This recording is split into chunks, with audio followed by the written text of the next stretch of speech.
Hi, my name is Slava Presnyakov and you're watching Piano Mania.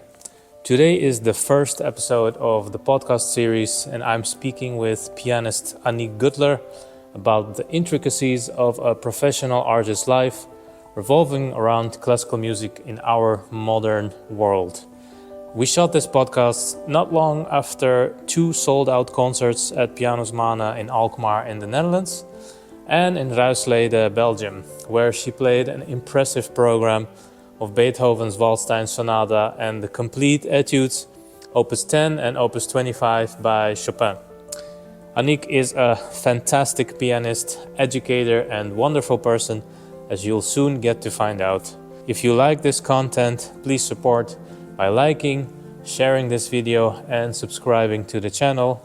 And now, dear piano maniacs, here is my conversation with Annique Göttler.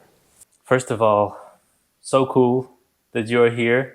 Thanks for the invitation. Yeah, and this is the number 1 podcast. Oh, okay. Well, I feel honored. I have plenty more planned, but we already were supposed to do it 2 weeks ago, it was? Yes, but it was just too much. I also had a big headache afterwards. It was too much. I can imagine.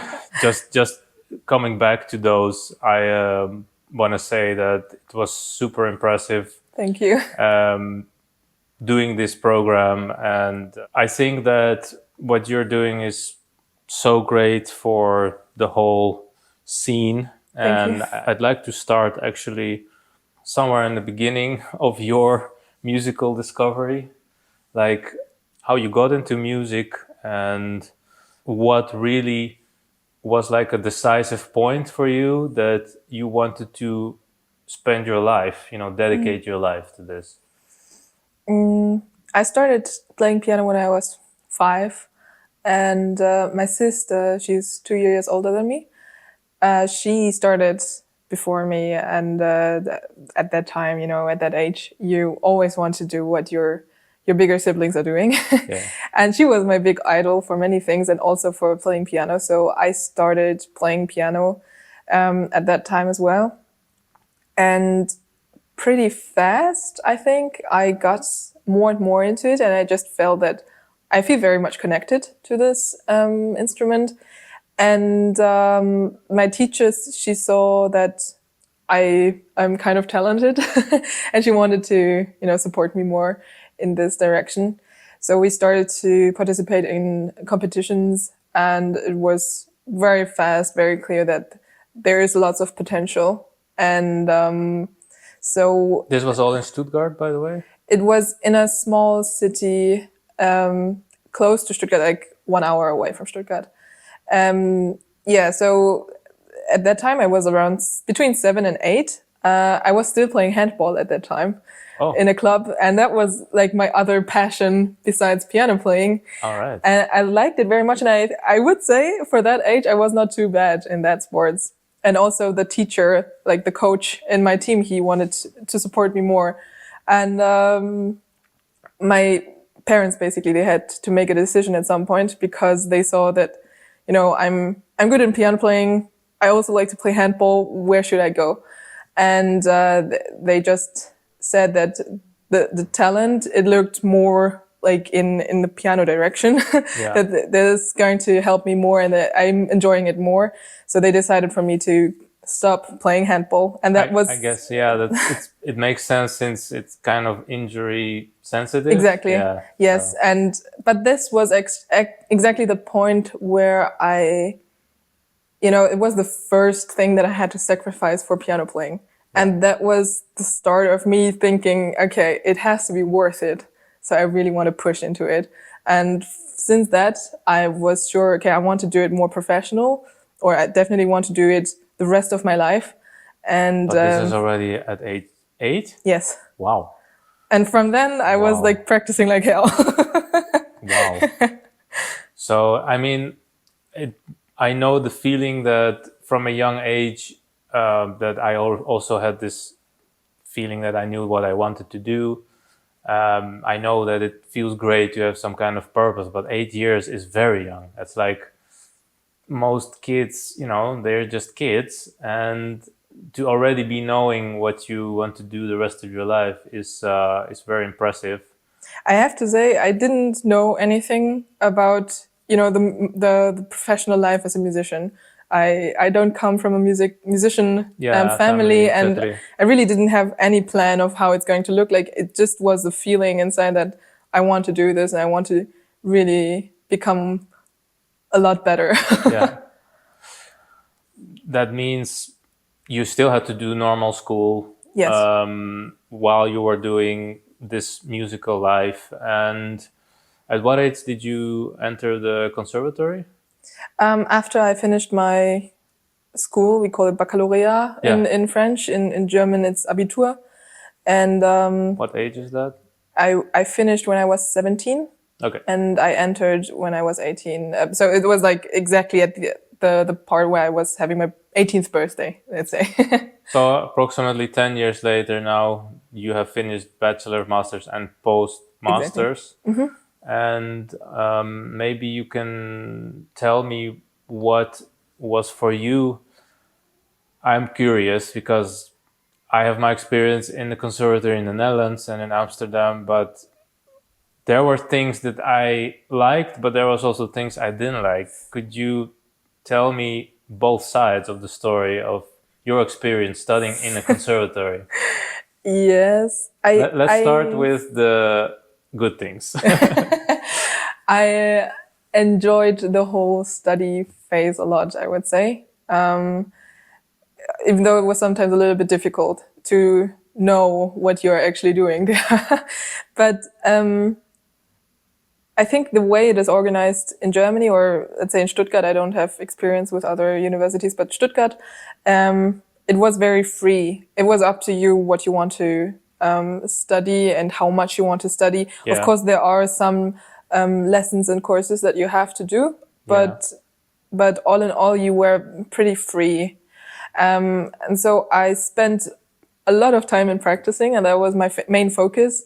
And especially in the beginning of my bachelor studies, you have to do a specific amount of other courses and you have to do music theory and so on and so on. But I feel like I was a little bit too young to understand how important music history is for me, how important music theory and all the details is going to be. Until I understood it more and more, there was no duty for me anymore out of the study to actually go into these things. So I had to do it myself, basically. I recognize this because I was also entering at 16. Yeah. And there were students that were like 25, 30 there. Kind of felt a little bit out of place in a sense, but also at that age, you don't know much of the world and your interests are just somewhere else, obviously. Yeah. And music history for me was also like, okay, I it's good to know, but it was not really, of such importance because I just didn't understand the connection. Now I'm super interested because it's important to make those connections. So it was very difficult for me to stay concentrated. I was never really good in history also in school back then, but what were your favorite topics and what were your least favorite? So history, least favorite. What did you like most of the in school? Yeah, or in university? In the conservatory. Yeah, in the conservatory. There was next to my usual classes with my professor, which were definitely the ones where I learned the most. And he was the one that I worked the closest with. And so there's a class that is called Analysis and Interpretation for Pianists. Yeah. And there was a professor. He is extremely knowledgeable about music theory, and together with another professor in piano, they both basically did this class with us. So there were I don't know, up to 10 pianists, students sitting there together with these two professors, and everyone had to present a piece. Most of the time it was something that they are playing or studying at that moment, and they had to analyze it in harmonics, melodic, rhythmic, every parameter that you can analyze in the music score. And out of the analysis you have to explain your interpretation and different ways of interpreting it. And this was really a moment that changed a lot in my head. And it made me realize how important music theory is. Yeah. Even though maybe you don't have to know all the perfect harmony terms. chords and Yes, you should know how to analyze the harmonies, but you don't necessarily need to know the term for it. Like you don't necessarily have to talk about it with other people, but you have to know for yourself, this is special. Yeah. And for that and that reason, this is special. And how do I bring this out to the audience in the end? The audience doesn't need to know what a Neapolitana is, but yes, I totally, I think this, yes, I definitely understand this. Maybe in Germany it's different, but I had some fellow students who were doing two studies. They were studying conservatory and medicine. Like, it's pretty crazy, but did you have other subjects in the university, or it was just music related and performance and theory and all these subjects, or did you also have other subjects? In conservatories itself, we only do music, and there is nothing around it that you cover. For me personally, I decided to study information science parallel to music at another university. It was, and actually the reason why was mainly because of my parents. They are not musicians, and they didn't know how to support me in this field. And the only thing they knew was this is not a secure life. It's not a secure income. How can you make it more secure? Or what is your plan B in the end? Like if this is all going to fail, what are you going to do?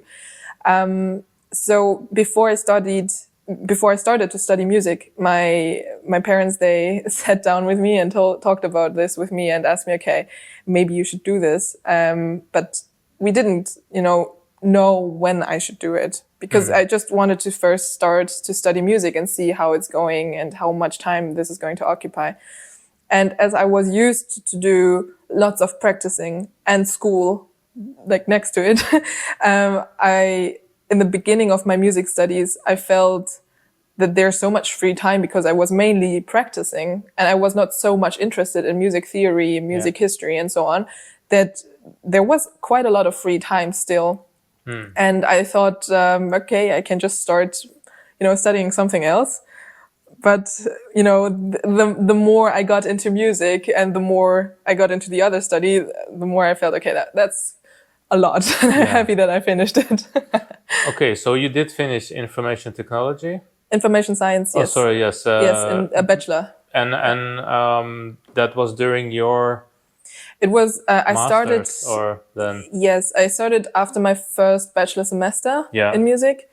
So also, it was in the beginning of 2014.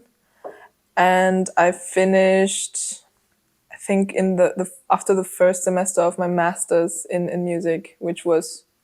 I have to... So it's actually a beautiful connection for you now. Yes. Doing all the things that you're doing with social media. So this combination of computer knowledge is quite handy now. Maybe you can tell about the connection there, how you started your YouTube journey and when you actually decided that this is something you want to pursue, because it's a complicated area. There's a lot of competition. There is so much going on and changing all the time in this world. How do you manage to do everything by yourself, or maybe you're having help, but how do you also manage to stay relevant in a sense? So YouTube and Instagram are two different things. I started Instagram actually because of my information science studies. So at some point, it was at the end of the studies, you have to specialize in a specific direction. And I chose online marketing and social media marketing. Yeah. And because I thought, this could be interesting for me as a pianist. Of course. So I went into this direction and I started my Instagram channel because of that. Because I had to write a homework about this. And if I didn't have this, I think I would have never entered this world of social media, because before that I was not active at all. I didn't even have Facebook or something. I mean, nowadays, I know how important it is, but can you just maybe tell in your own words how you see the importance of social media in today's impact on musicians or artists in general? Like, do you think it's possible to have a career without social media nowadays? I mean, define career. You can always make a career out of something. It's just a question of possibilities and success that you're going to have with it without social media. Social media plays such a big role in all of the lives nowadays, especially of young people. And classical music is such an old thing. And if I remember back to my school time, the way it was taught to the students was extremely boring and nobody was interested in it. And I was like the nerd who loved classical music from an early age on. And I think classical music can bring so much to young people because the moment when the music was composed, the composers themselves were at our age now. Like, I'm 27, and that was the age when Mozart, Beethoven, Chopin wrote their biggest hits, let's say. And it's full of the emotions that they carried around at that age, and we are having similar emotions. Maybe the political situation is different, but in many cases it's actually also similar, like, unfortunately. But we are having similar emotions. We all feel sad, melancholic, happy, joyful at some point, and this is all represented in classical music. And I think it can give a lot to young people, and this is why I try to, make it more visible on social media. Yes, and thank you for this, because we need this for the future generations. I'm always kind of worried what is going to happen with the classical music world, because there's always this thing about you only see these gray elderly people in the concert halls. Although I am seeing a little bit of a shift. I am seeing more people of our age, or not as only old people, but I think it also has to do with the way music is presented. Definitely. Yes. I saw a shift, like when I did my master thesis, I did it about audiovisual experiences, and in the sense that I think an audience that is not really connected to classical music has a lot of benefit of having a visual aid stimulus to kind of let it enter more easily. Mm-hmm. For children, it's the same, like a cartoon, yes. the Disney movies, like yes. films. It's so obvious, but at the same time, if you don't think about it, you just take it for granted. But actually, the Disney movies are a good point, because this is, I think for me, it was the entrance ticket into classical music. So I saw this when I was very young, the Disney Fantasia movies.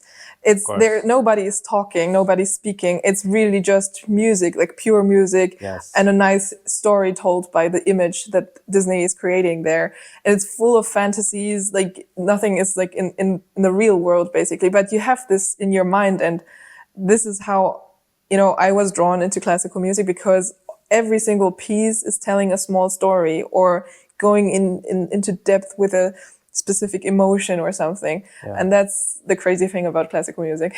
So how do you see it actually evolving from here? Because there's now almost, I would say, every concert is like an audiovisual combination nowadays. I think the reason for this is to draw more people that aren't connected to classical music.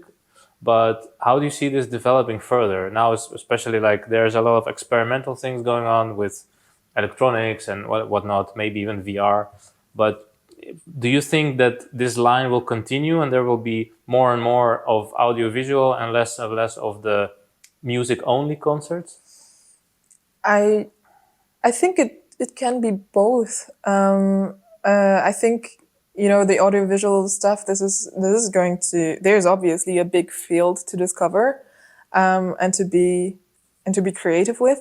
But I also think that the only audio part has its place, because people want to be free in their fantasies as well. And if you feed them with something all the time with the visuals, they are getting influenced by this. Now, of course, sometimes you want this. I enjoy this also a lot, but sometimes you really just want to lay back, close your eyes, and have your own fantasies playing with you. Yeah. And that's the beautiful thing about an audio-only concert.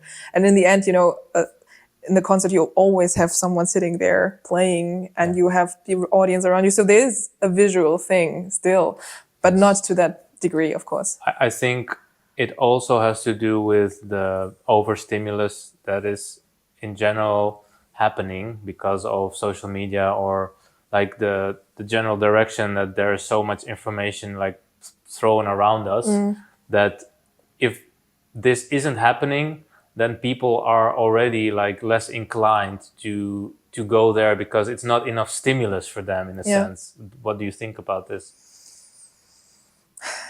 I mean, I see it on social media. The videos are going shorter and shorter and shorter. It's like really the attention time of people is decreasing. And I struggle with this. I'm very curious about how you deal with this.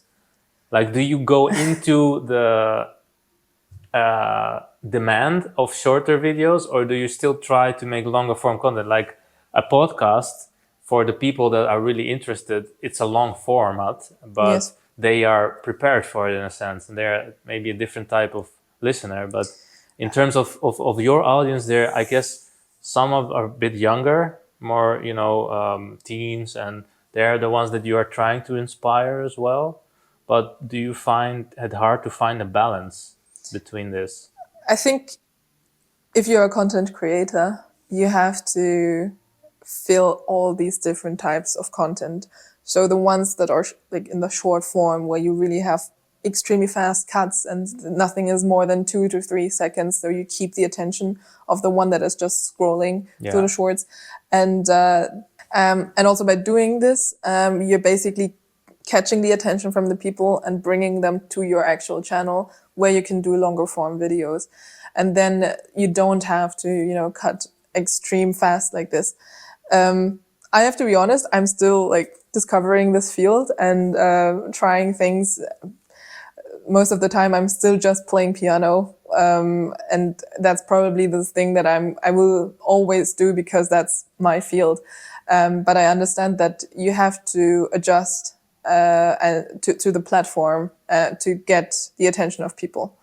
Yeah, I mean, actually, we're making very nice tangents already about many questions I had, but I want to step one step back to the period when you were studying and your life as a musician. I just wanted to touch on two parts of this life, professional musician life: the physical aspect and the psychological aspect. So which one do you want to do first? How do you deal with the incredible physical demand, and how do you deal with the incredible psychological demand? I think both, of course, they are going hand in hand at some point. Yeah. Luckily, I was always someone who didn't have big physical problems out of the piano playing. Like, I was always a player that was pretty relaxed at the piano, I would say.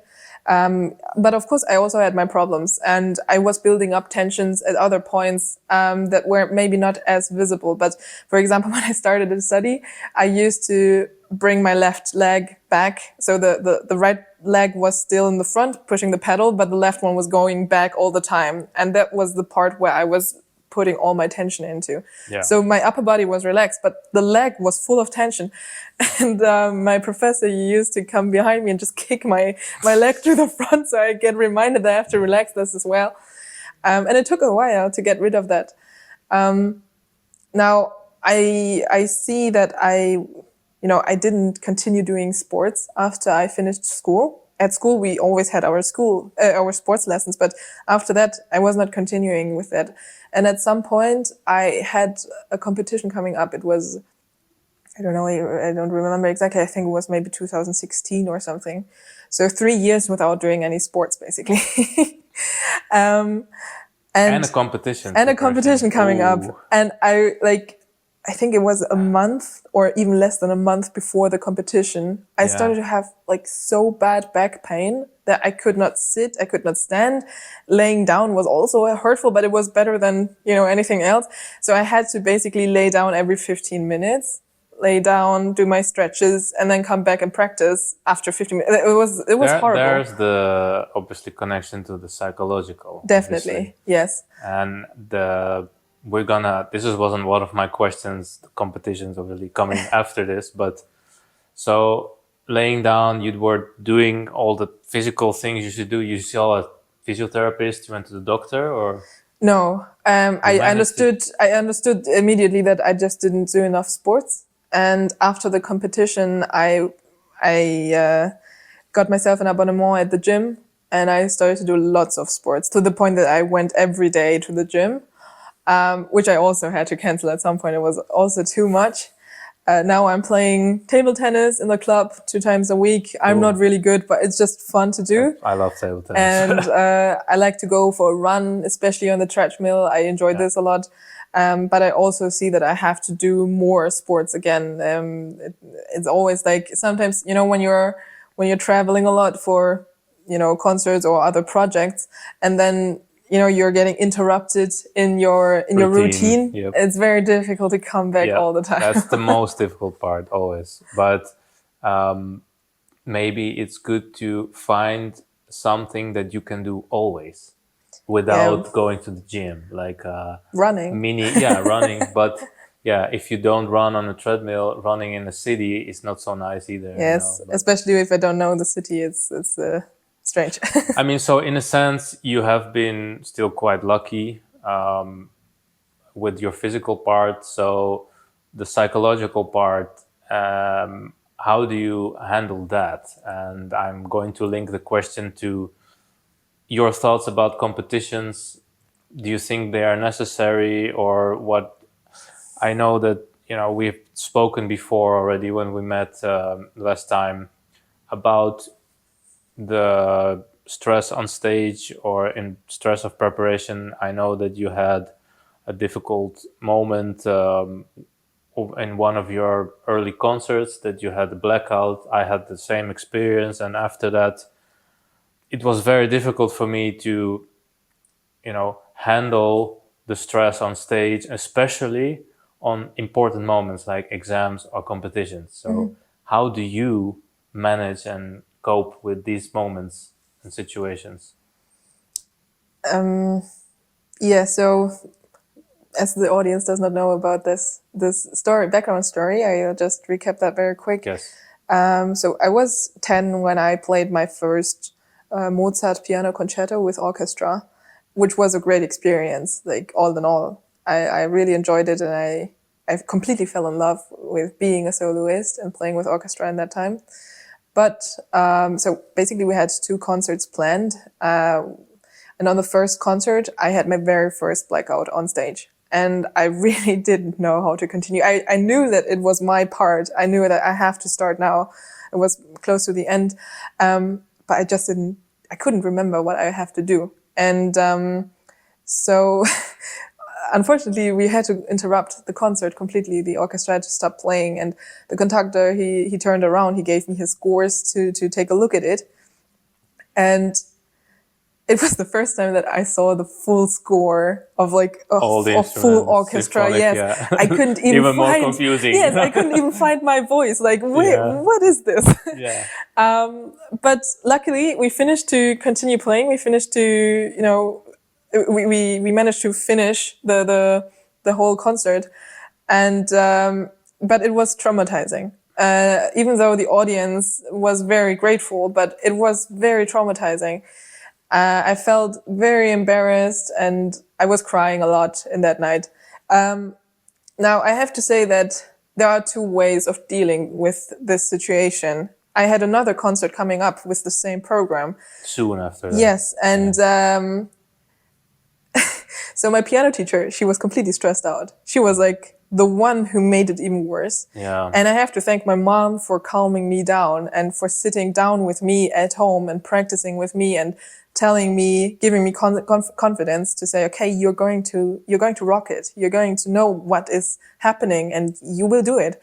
Now, the second concert, everything went well. I came to this part where I had the blackout. Of course, I was struggling. Of course, I was scared of what is going to happen. But I managed to go through, and I managed to play the full concert. It was a great success. I was super happy.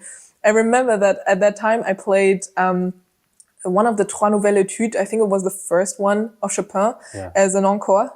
And the first time in the first concert I played, it was extremely sad. Like my parents, they said it was very emotional. And then the second time, it is like a sad etude actually. Yeah. But the second time, it felt like it's a happy etude because I was Because you managed to, deal Yes. with the struggle. I was so relieved that I actually managed to do it. Now, but since then, I really have struggles with blackouts on stage all the time. And for a long time, I thought maybe I'm just too stupid to actually memorize the pieces. And I started to find extreme ways of memorizing stuff. And I try to make it as secure as it can be. I really remember what you said. Actually, maybe you can share this with the audience, your tricks of how you prepare with the letters. Yes. And parts of the score. Yes. So basically I was, getting my checkpoints in the score. So I knew I'm going to have a blackout. I knew there are going to be struggles on stage.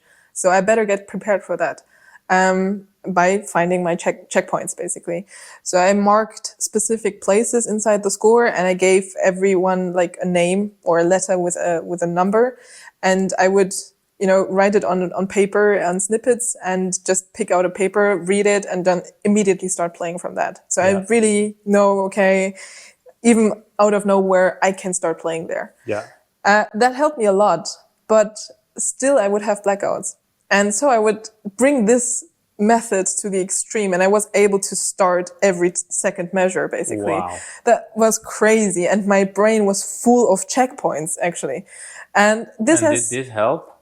It helped in the terms of I felt extremely secure, but still the thoughts would come back. And like, are you sure that you know this? Are you sure you know the next checkpoint? Because this is the next question that comes up, because you are kind of expecting the blackouts. Maybe you're training yourself to have them in one way. Of course, you don't want to. Yes. But from my own experience, the reason I would have blackouts, even though I could play the program like mastered, but it was the adrenaline. Yes. So for me, the adrenaline that I had in my body, my heart was pounding, like, the typical thing, dry mouth, you go to the bathroom. Like, I'm not the one that would even, throw up. Like some people have this to extreme. There's many famous artists as well that were struggling with this, like Radu Lupu, for example. He till the moment that he passed away, he had back pain and he was like sick of worry, and still he performed, and amazingly so. Like, the other question is, why are you doing this to yourself? That's a good question. Because I actually decided for myself that I don't want to do that anymore, and for my reasons that I was struggling with my health. But I kind of, I really want to know, like, why. I think, of course, it's a question of balance. Like, how much do you get out of the feeling of being on stage compared to the struggle? The struggle, yes. Now, if the struggle is much bigger than the enjoyment, the joy on stage, of course, I would also suggest just stop it, play for yourself, keep the joy of music for you. That's always the most important thing.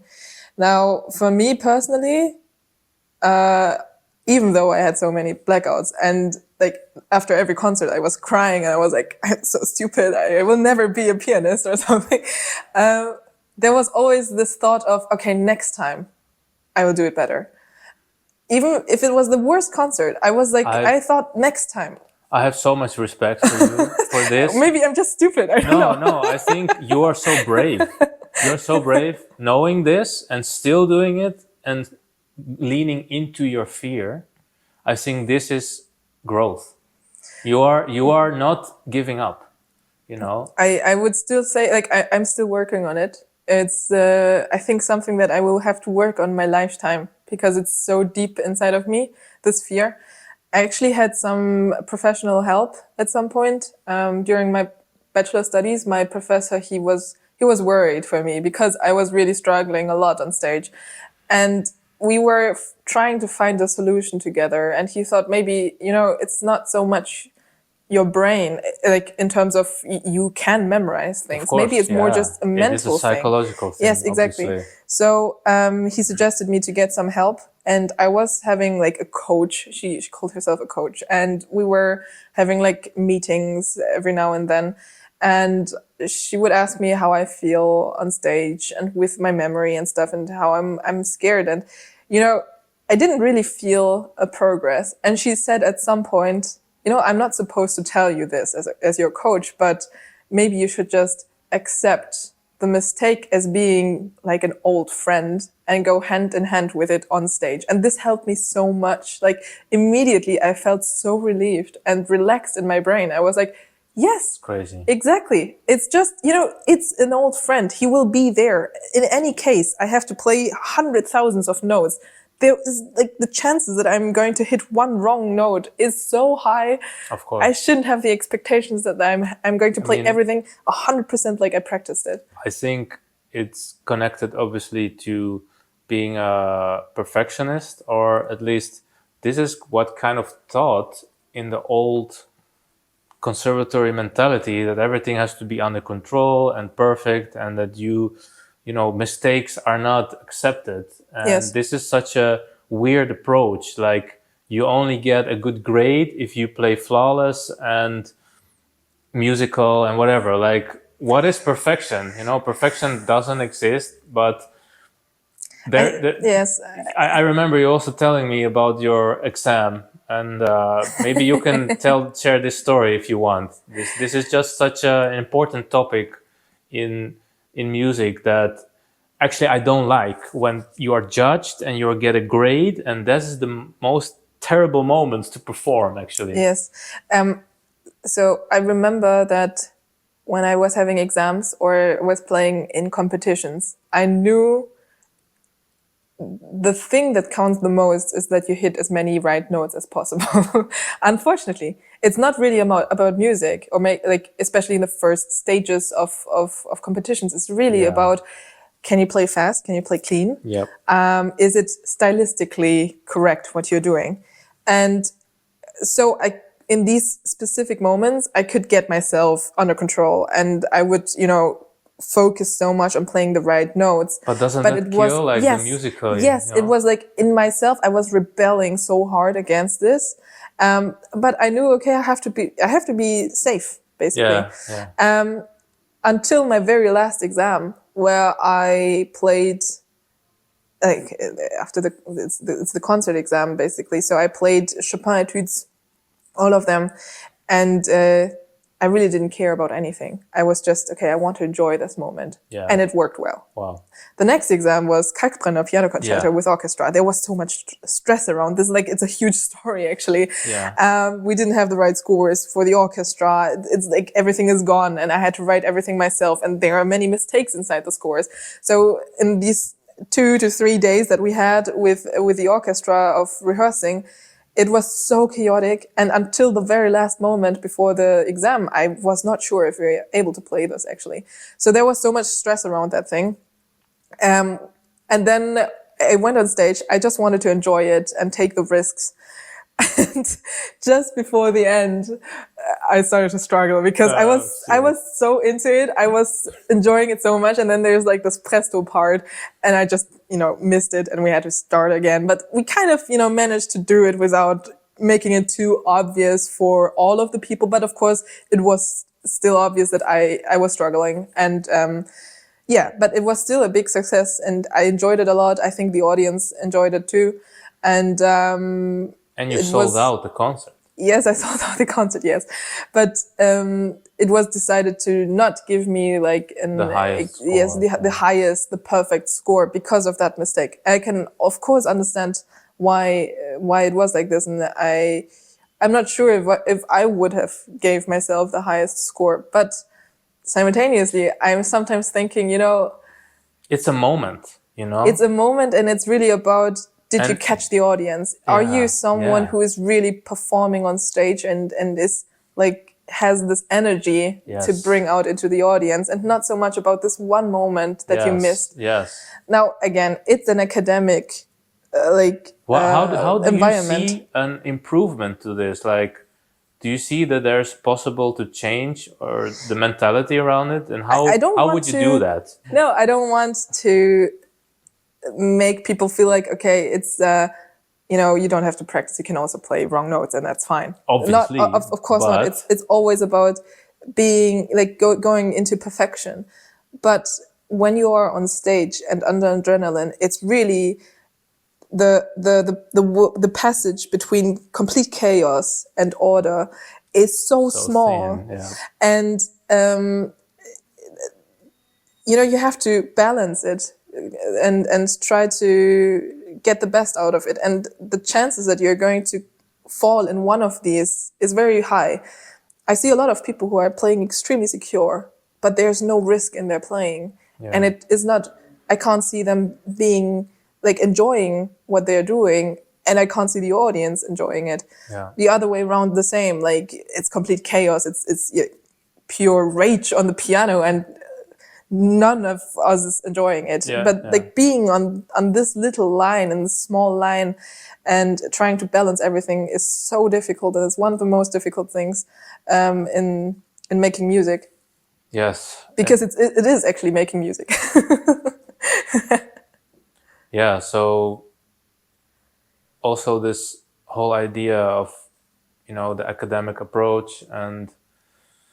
But I can understand you have to, at some point, put a grade on it. You have to put a line, and how do you... Yeah, but if I would think back, and you would still get like the highest score because of everything together. Not like... Yes.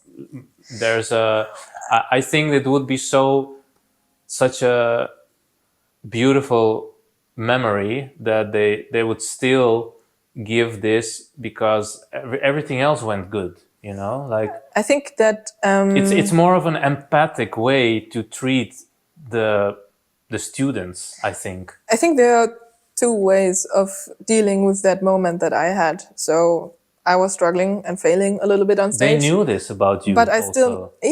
still managed to finish the concert. Now, you can either say, okay, she failed, she's not getting the perfect score, or you can say she failed, but she continued playing and she managed to finish the concert without the audience really realizing that something happened. That's something that we need. Yeah. Nobody is playing perfect concerts all the time. And instead of encouraging the students to say, okay, hey, you have to learn how to deal with that situation, we are getting this pressure of you have to play perfectly, just like a CD. Yeah. We are not CDs, we are not robots, but there are failures in human. And, I think we all should take a risk on stage, and we all should want to take the risk, because in the end, we only can create this magical moments if we go all in. So what do you think of the artists that are able to play perfectly and to do everything and take risks and be musical? Like, do you feel frustrated, or do you look up to them, or do you say like, it's a genetic thing? They just have this, and I don't, and I have to accept it because I feel like this.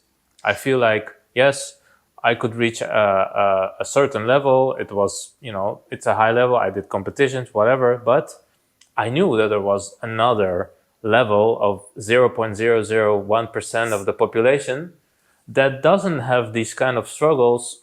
And I think they are aware of this. I mean, I'm not saying they're not practicing hard. They're maybe practicing even harder. But it's more about the fact that they do reach like such a freedom and control at the same time that I am inspired by, and I know that I will probably not reach this in my lifetime. Like, it's maybe if I would be doing this and this is something I'm striving to, maybe I would get this when I'm 50 or whatever. It depends also on the repertoire probably, but they're difficult repertoire, let's say Rachmaninoff or Chopin, like you were playing, it's almost impossible to really have this so well under control, performing on stage with all the adrenaline. What are your thoughts about this? Well, I definitely look up to these people who are able to never fail on stage. However, I think that these people don't exist. everyone was failing at some point on stage. Maybe not necessarily in a memory thing, but in other ways. And I think every one of us is working extremely hard to be able to perform on stage and to deal with the stress that there is, because every one of us is feeling the stress in some ways. And the way it is shown in the end is a different way, basically. So in my case, it's shown through I'm playing wrong notes. I'm messing up some stuff here and there. In other people's case, it's shown in a different way by trying to feel extremely controlled, but therefore not creating music and just playing notes. Now you can say the one is a better musician because he's not playing wrong notes. In my opinion, you know, you can debate about that. But what is worse, playing wrong notes or playing notes in the wrong way? Very, very good point. Well, but of course, I think that there are people who are able to get into this, you know, specific line that I was talking about. And if you are on this line, the chances that you're going to have a blackout is extremely low because you are not controlling it yourself anymore. It's the music that is controlling you. And you have to manage to stay in that line until the end. And this is like most of the time the thing that we are struggling with, because we, you know, in the first few minutes, we just try to, you know, get into the piece, get into the whole situation and so on. And then at some point the music is taking over you and you're not controlling it anymore. It's really just your fingers are doing whatever you practiced and you want to create images, stories and stuff for the audience. And you're not thinking about what you're actually doing there, which is the next note, what is the next harmony and so on. And at some point, like the difficult thing is if at some point your brain starts to kick in, what am I doing here? What are you doing there? Where are you? Are you sure you know what to play? They're moving so fast. What are the people thinking about you? Then suddenly you have to be the master of your mind and try to calm you down. And there are different ways. I'm still figuring out. Yes, are a problem. Everyone has to deal with this moment. And some are better in it and others are still searching for it. So how do you train this control over intrusive thoughts? How do you deal with that? How do you train this? You train this by failing on stage. Because you said that, there is one part of being prepared that you know every bar, but still, that's not the whole thing. Yes. It's really, you have to practice this. Like, but on stage, there is no other way to get around this. You have to practice, what am I doing?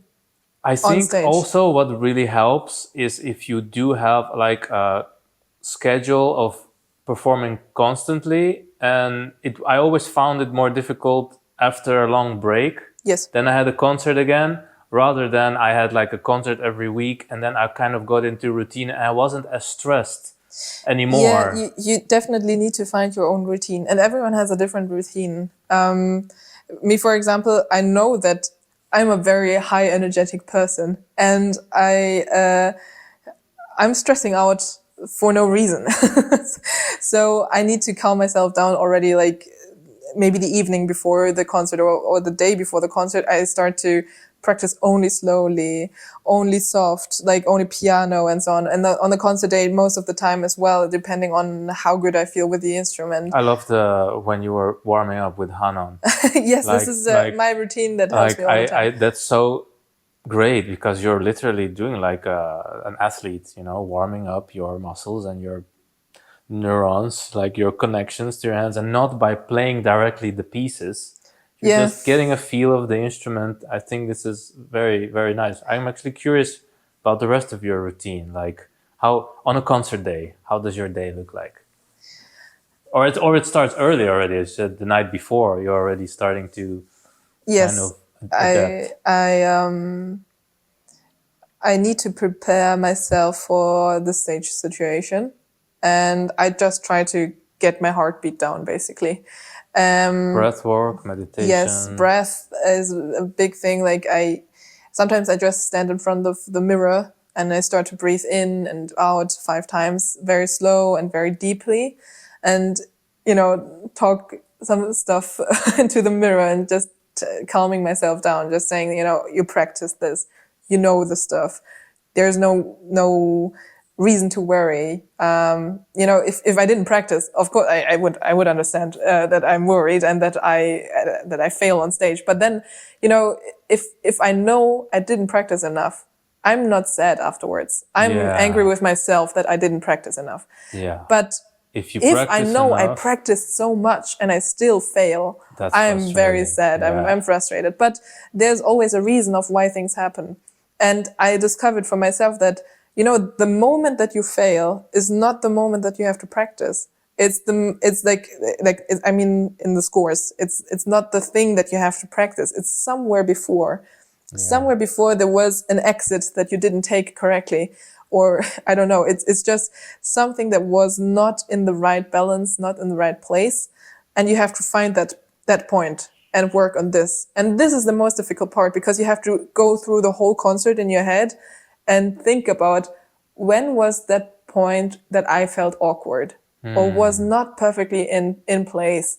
And sometimes, it's just a fingering that you have to change. Sometimes it's the pedal that you have to change, that you take less pedal or more pedal, or on another timing, basically, or you breathe differently, or you sit differently. It's so many things have an impact on what is going to happen, and what is going to have an impact on if you're actually able to play to the end, or if you're, failing in the middle. What are your thoughts on visualization training? I just 2 days ago, Huberman made a podcast about visualization and training, and actually explained the science behind it, that there is definitely a link between imagining something, but you also have to physically do something and make the connection. But you can already kind of prepare your brain and your neurons and the movement. Even it can be whatever, sports or playing an instrument. But do you use this technique, like visualization without the instrument? You mean visualizing? Like going through the whole piece just in your mind on a table. I used to do this when I was traveling in the train. I took my scores, put them in front of me. I was just playing kind of on the table, or just imagining how I was playing the piece. I know that it does not really work for me, but I did try it. The thing is that if I get to a point where I don't know how to continue playing, I start to feel extremely insecure. Yeah, maybe that's like a way to test yourself without the instrument, to know where are the parts that are not really fully with the mind-muscle connection yet. Yes, I think it can definitely work for some people. For me personally, I feel like the thing is that I have to make myself feel secure. And the more I make myself feel insecure, the more points I have to work on. So the thing with the checkpoints that I mentioned before, it is definitely like an exercise that will make you insecure at some point, because you're going to pick out one of these parts that you don't immediately know how to enter.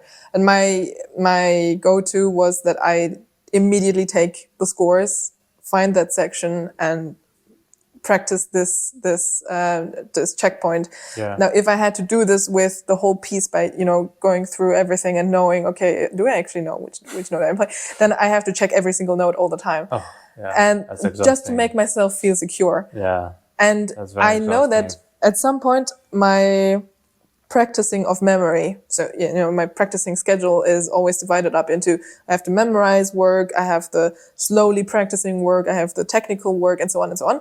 And the memorizing work, it was like 90% of my practicing time, which is like 6 to 8 hours every day. Yeah. And it was like only focusing on memorizing. And if I still fail, then it's like, it's so heartbreaking for me. But so I was at some point making too much in a memorizing part that I felt even more secure.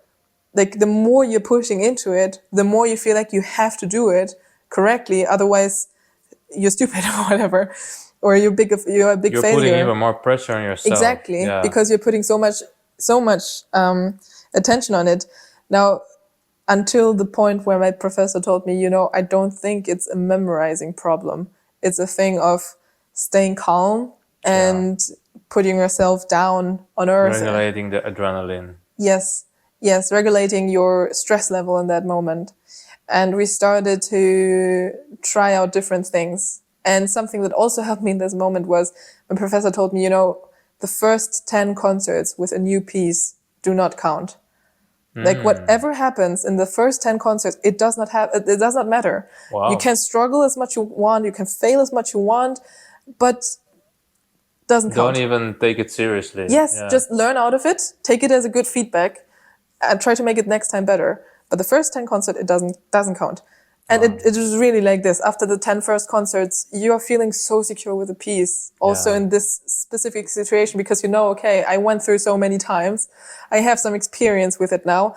And every time I'm going on stage now, I know that like with program that is old program for me, I know I failed in every possible way with this piece. I know how to deal with it. Yeah. So even if something is happening, it's okay. I know how to get along. That's actually very, very helpful. I'm simply wanted to touch a little bit on repertoire and favorite composers and why. And then afterwards, I really am curious about other music outside of classical music. So let's start with who are your favorite composers, who you studied the most, and why? What is it about them that touches you? Mozart and Chopin. Actually, when I was younger, it was Mozart, and then at some point I discovered Chopin, and it was like, okay, that's my favorite. Chopin, I think, he is a composer that mainly composed for piano. And like there are only a few pieces that is written for another instrument or for singing, for voice, but the rest is only piano. And he understood this instrument in a way I feel that other composers didn't. So he's like really composing out of the piano. You see it in the way the fingers are put on the piano, the way of breathing together with the piano. And it's very different from other composers. And this is why I love him so much. It's really thought out of the piano. Every time I'm playing another composer, like for example, let's say Beethoven or Mozart or Liszt, you can imagine, for example, a trio or a string quartet, an orchestra, whatever you want. But when you play Chopin, there is no other way than doing it on the piano. Maybe piano with voice, like someone is singing. Yeah. But like even trying to sing that is very difficult. But cello sonata obviously also kind of like a voice. Yes, but even with that piece, like it's actually one of the only pieces that I don't really like about Chopin's music. Oh, interesting. Because I feel the piano is missing. Like every time the cello is playing, I don't understand anything of what is happening. And then suddenly the piano is playing alone, solo, and I'm like, yes, this is Chopin. But the rest is like, I don't really understand. I don't really get it. Maybe I didn't hear a good performance yet, but I think it's very, very difficult to make it sound good because Chopin is really someone who understood the piano the best and other instruments much, much less.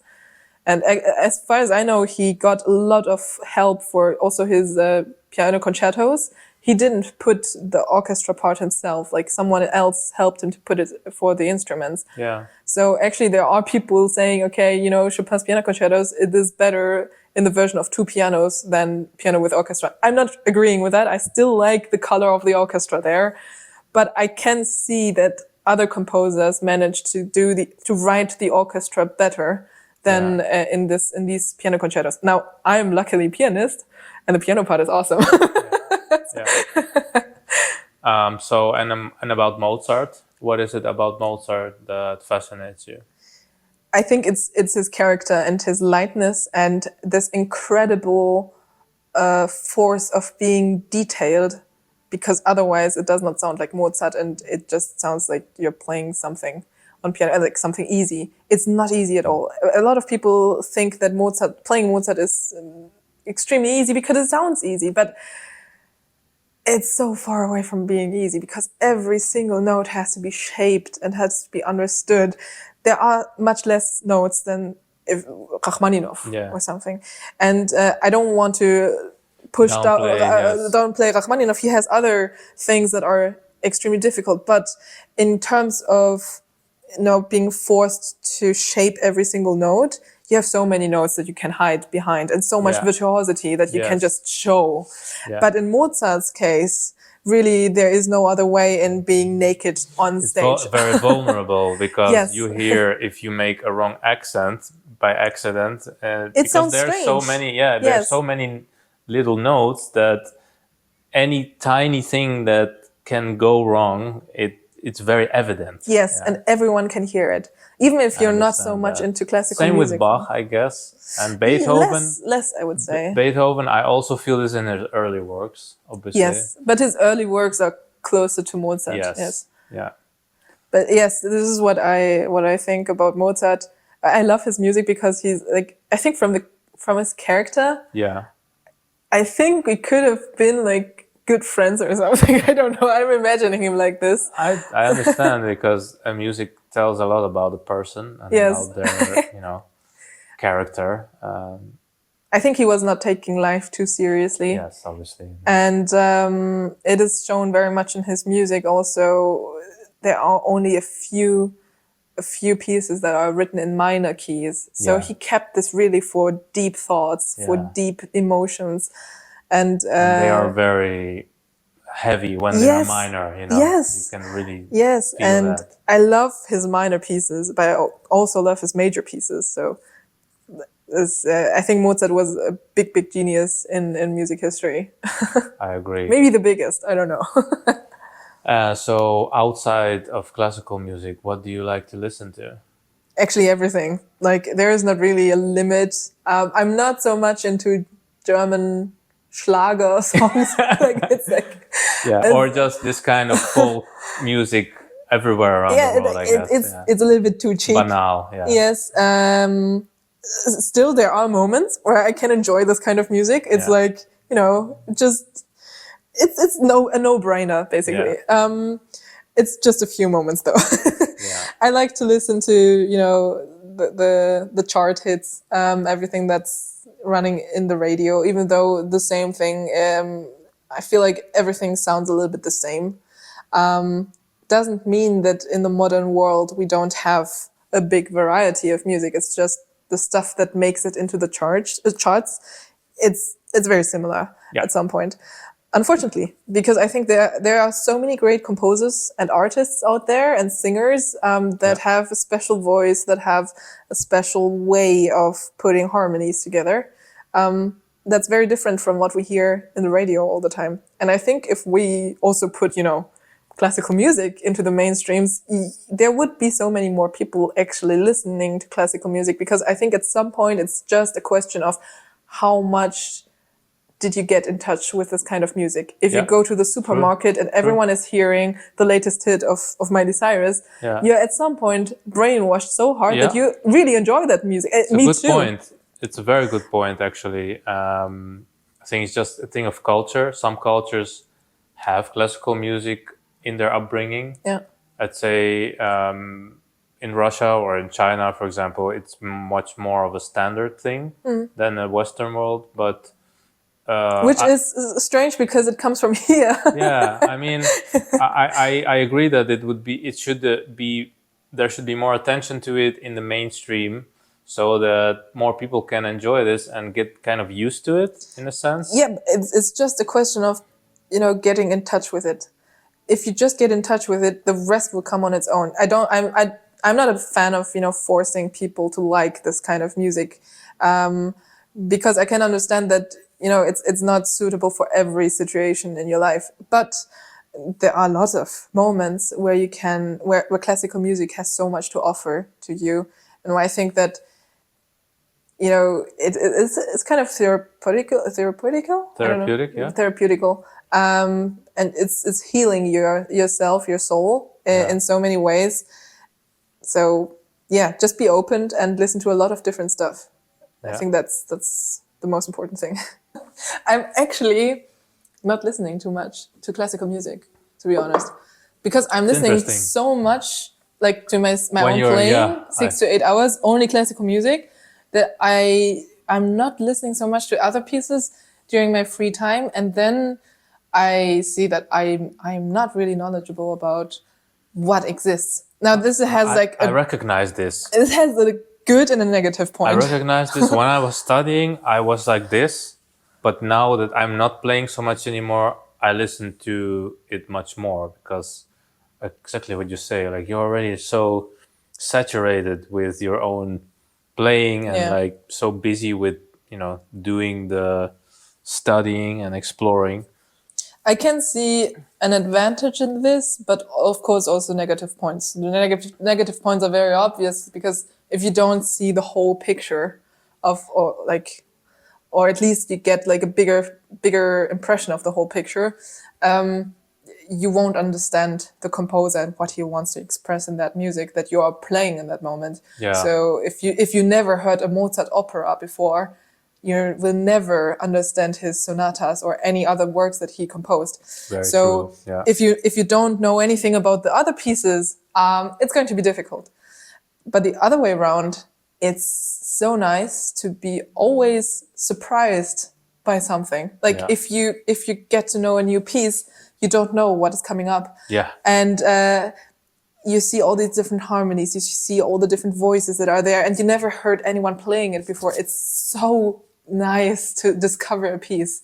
To be surprised. Yes. And I actually see a link here with electronic music, because there's so much of it, apart from all the obviously classical music, that is so, this world is so huge, it's impossible to listen to all of it in a lifetime. But still, like exploring and discovering music that you really like, that touches you in a way and surprises you in a nice way, which is not banal or like you expect something. This is very beautiful and inspiring. Mm-hmm. But in electronic music, for example, there's so much crap out, but then there is these gems that you discover and you didn't know, and like, wow, what this guy did or this woman did is like, it's so impressive and inspiring and so original, This can inspire you in very beautiful ways in your own musicianship, if you will. But exactly what you just described, we have to remind ourselves, it was the same in the classical history, like classical music history. In the times of Mozart, Beethoven, there were a lot of other composers there. And a lot of the stuff that was composed was not nice. It was it was maybe nice for that moment, but it didn't stand the test of time. Yes. And there are these few gems, these few composer gems actually, that are so brilliant in their ideas and in the way they made the pieces, that it has it has survived until now. The same counts especially for the Romantic era. We have so many composers that we know, but there are so much more composers that we don't know. Yes. And I think we can still discover something there. Like Kalkbrenner is definitely something. I can understand why people are criticizing it and saying, this is not as good music as Chopin. I can totally understand where this comes from, because nowadays, at least, we think about music, about classical music, in a way that it has to be like this elite stuff. It has to be deep. It has to be completely thought through and everything. And if you're doing virtuosity out of virtuosity reasons and not musical reasons, it's bad. And it's the devil of music. And then there's someone like Kalkbrenner, who is doing great music. I enjoyed it a lot, and I enjoyed practicing it and playing it. And you're getting a feeling for the time when he lived. And it was not exactly in the time of Chopin, it was a little bit earlier. So it was let's say between Beethoven and Chopin in this time frame. For me, it was always like, okay, there's classical music, there's romantic music, there's modern music, and so on, and it's clearly divided, which is of course not the case. The music had to evolve, it has to change at some point, and this is exactly the moment where Kalkbrenner was. It was in this time of experimenting and finding new ways of developing music. And of course, to us, it sounds strange. But for them at that time, this was the newest shit. Like Yeah. they didn't know what is coming afterwards. They didn't know that there's going to be Chopin or something. This was the great stuff back then, and would capture the ghost of the time, let's say. So actually, I'm curious now, coming back to repertoire, and you just finished your exam. I know you're about to record the complete etudes. Did you already decide on the location? Yes. Finally, yes. Yes. And are you still planning to do this with the Steinway Spirio as well? I am thinking about, doing a recording on a Steinway Spirio, so I'm getting the MIDI file out of it. Yeah. That's the main reason. Because my follow-up question is actually like, what is your next project, or maybe after Chopin, do you have anything planned that is, a big undertaking like this kind of repertoire? My lifetime goal is to play everything written by Chopin at some point, except of the cello sonata or the pieces for like vocals But or something. actually, But all the solo pieces. It's a bit sad that you would leave out those, because then it's not complete, It's complete for piano repertoire. Exactly. Yeah, And I want to play all the solo repertoire he composed. Yeah. If I find a good cellist who is willing to play this with me, and I have to study it first to see if I really want to play it. But every time we start a new piece and we decide to go with it, there is so much time that is spent on it. So we really have to think through if we want to do it or not. That's true. And one lifetime is not enough to play through everything that you want, like everything that you like.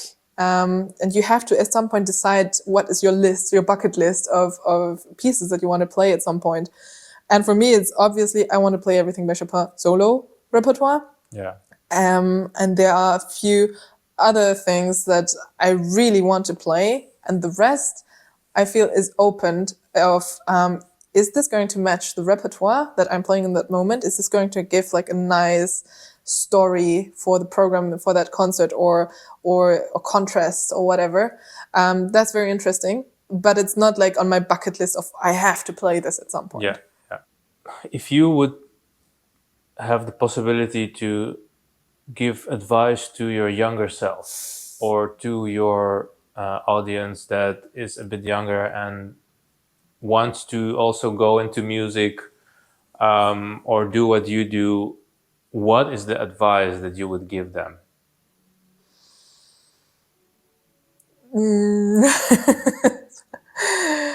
Would you recommend doing this, what you do? I think if I had to give an advice to myself, to my younger self. Let's start there, yeah. What would you do differently and why? I would learn how to improvise earlier. I think that would have been something that would help me so much. And if I would have been taught in doing this from the beginning on, I think I would be a completely different player nowadays. Or I think I would have a better understanding of music, definitely. I think it was a big harm to forbid me to improvise or to play wrong notes, or what is considered as wrong note. Instead of, pushing this attention on you're playing wrong, you could also say, hey, it is not exactly what is written inside, and it's not exactly what the composer wanted you to do, but it sounds nice too. Yeah. Maybe you can try to find out, to discover your own thing here, and make your own arrangements. Or yes, exactly. This was something that I was forbid to do, actually, because it was considered as low-level piano. It's not like the serious stuff. Like, it's ridiculous, because as soon as I found out, way too late, that all the big composers, they were big improvisers. Yes. They could improvise like hell on piano. And a lot of pieces are coming out of improvisation. Yes. And if you don't understand the concept of improvisation, you will never understand the piece. I totally agree with you. And I am the same, in the sense that I also feel sad I didn't do it earlier. I started composing only after I actually stopped my classical career, in a sense. I started to improvise more, and I started to really discover, even improve my hearing more for improvisation. I almost studied jazz, but I didn't want to, do another study. But I can totally relate, and I feel regret I didn't do it earlier, because it's definitely a skill that you need to develop. And I realized while I was improvising, this is how the composers composed. Yes. They just sit down. I don't know, some composers sit down for so many hours a day, and then they write down what they liked of their improvisations. And then they continue working on a theme or an improvisation, or this was the way. And it actually makes so much sense. It's just, sitting down and feeling in the moment what you want to Express. create, be Yes. creative. And Yes. then that's what actually was the base of the compositions of all the, the great works of all Yes. our favorite composers. And I think you would get like a completely different connection to your instrument if you felt free to Yeah. do whatever you want to do. If you asked me, like, I don't know, 5 years ago or 10 years ago, let's say 10 years ago when I started to study, and if you have asked me to just play right away, but nothing that I'm practicing, just play piano, I would have been so scared and so much in panic and feeling guilty of every single note that I'm playing because Crazy. I don't know what I'm I doing. can so relate to this. It's just so weird because we are so trained to only play certain notes from the scores. Yes, and it's so sad. It's so frustrating. In a Yes, way. because like really the piano should, and it feels like my piano is my best friend. But if you would ask me to do this, it feels like it's a stranger. Yeah. And that's so, like, it's so, This is so far away from each what I other. love about Jacob Collier, and I told you about him. I think you will also be very impressed. Definitely listen to him and his music and the way he approaches music from another dimension, essentially, out of the box, completely doing crazy things, improvising, like, it's all about this freedom. Yes. And this is something that is really missing in the academia and classical world. I think it's coming a little bit. Like when I started to study, I luckily had improvisation classes. Yeah. And even before I started to study, I already had this feeling that I need to learn this. So I started to have jazz lessons. I'm not saying that I'm good in it. I enjoy jazz a lot. I love that music. But Do you like? but it was the first time that I got this connection between music theory and music in practice, like in actually playing and creating music. Before that, I completely, like, I didn't understand this connection between these two things, which is like so strange to me to think about this now from my perspective now. But back then it was two completely different things. And then suddenly they were connected. I mean, I'm just thinking back. We are here in this beautiful museum with all instruments, but Mozart, he was a great improviser. Bach was a great improviser. They basically just written down what they improvised in the moment, and that became a piece, essentially. Yes. What is your actually experience with, old instruments or older music? Have you gone into it beyond Mozart, I would say, more back to the... Bach? More Bach. I think I didn't play anything before Bach. Yeah. Like, Bach is definitely like the godfather of piano music that we know nowadays. I did play a little bit of Scarlatti, but that's it. What do you think about the old instruments? I guess we're going to explore them a little bit after this, but do you already have experience performing on them or practicing on them? We had in university, we had the classes on historical instruments for 2 semesters. Yeah. And the people that were more interested in this, they could continue studying it. And for me, it was not so interesting because for me, like, the modern instrument is my favorite still. But I understand that you have to get in touch with the historical instruments because they show you how it was composed. Yes, how it was composed, how the composer heard it. I mean, especially now with your Chopin etudes, it must also be a curious thought of even recording it on an old instrument. Yes, in definitely. essence, because this is how there is even maybe I'm not sure if there's one here, but Pleyel that he was playing on, like. I actually played some of the Chopin treats on a player. It is not exactly from his time, but it was Okay. like at the end of, like, I think it's 1890 something. So Oh, it's okay. very, very late already, but it's still closer, of course, to the instrument that Chopin used Yeah. than what we are using nowadays. Yeah. And it's so much easier to play But on I it. played that. I mean, last time you saw it, it has Yeah. those from, I think, Mhm. most likely. But it's definitely interesting to just for comparison. Now we're Yes, interested, you know. yes. And to understand why, for example, specific pedal instructions are an instrument will never work. But on the historical ones, it sounds beautiful. Yeah. Which is don't have this kind of pedal anymore. Yeah. Yeah, in a sense, yeah. But there's always like and developing. I'm curious what's going to happen in a couple of years. I think that's the to finish with today. How do you see the development of classical music in the future? Like stories, or do you have positive thoughts in the long term? What do you think will happen in, let's say, years from now? Is this going to be growing, or it will decline? Like, Can't say if it's growing or going down. My hope is that it is growing or at least staying